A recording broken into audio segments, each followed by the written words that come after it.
একের পর এক বাংলাদেশের মধ্যে হত্যা বেড়েই চলছে। এটার সবচেয়ে বড় কারণ হচ্ছে বাংলাদেশে হত্যাগুলোর বিচার হয় না। একটা বিচার যদি আপনারা ফাঁসির আদেশ দিতেন তাহলে এখন পর্যন্ত পুরো বাংলাদেশ সোজা হয়ে যেত, কিন্তু আপনারা হার্ড লাইনে যাইতেছেন না। আপনারা বিচার ঠিক মতো করতেছেন না, সবাইরে নিয়ে জেলখানা ভর্তি করতেছেন। এইভাবে অপরাধীদেরকে দিয়ে জেলখানার মধ্যে খাওয়াইয়ে বসে বড় করার কোনো মানই হয় না। এদের অপরাধ প্রমাণিত হলে এদেরকে ফাঁসি দিয়ে হত্যার বদলে হত্যা সিস্টেম করতে হবে। যদি আপনারা না করেন তাহলে বাংলাদেশ ফেরস্তা আসলেও এটাকে নিয়ন্ত্রণ করতে পারবে না।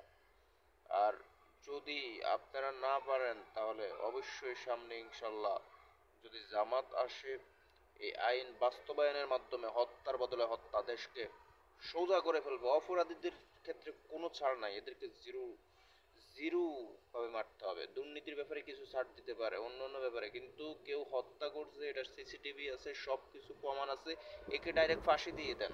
এর আর রাখার, দুনিয়াতে রাখার কোনো অধিকার নাই, ওর দুনিয়াতে থাকার কোনো অধিকার নাই।